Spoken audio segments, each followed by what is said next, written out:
Hi, my name's Frank Valentic and welcome to our Vantage Property Market Update.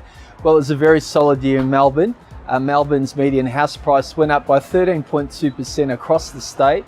Some suburbs went up 20 to 40%. So I don't think we're going to see the same growth this year, but it was a very, very solid year. We saw some record results and the clearance rates have started very solidly this year. They've been about 75% for the first few weekends. Last year, Melbourne had an all-time house record price of 40 million in Toorak, in St Kilda Road, and that beat the previous record of 26 million. We saw some big results in our office building in St Kilda Road, for instance. It sold for 57.3 million, and only 2 years ago the building sold for 40 million. Both sold offshore to overseas foreign buyers. So there's been some really solid growth in Melbourne, and property is all about that long-term view.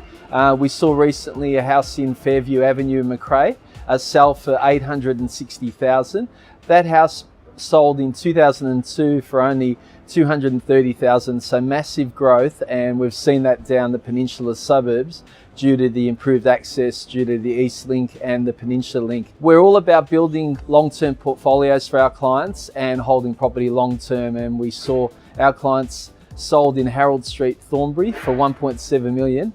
We purchased that property for them back in 2003 when we started building their portfolio for 325,000, showing that property in good areas is bulletproof. And we've since bought 8 properties for our clients there, and it is all about building a portfolio and buying the right properties in the right areas. There's a lot of female first home buyers and young professionals getting into the marketplace. We're dealing with more and more young female buyers that are getting in and not waiting to get married or not waiting to be in relationships, but actually getting in there and building their own portfolios. And we've seen this more and more often, and we're also seeing females dominate in terms of decision making when there are partnerships involved in a purchase as well. Well, the investors make up a large percentage of the market usually, and a lot of investors don't really get to build a portfolio because they only buy one property. 71% buy one property, only 19% buy 2, and only 6% buy 3, which is what we think most investors need to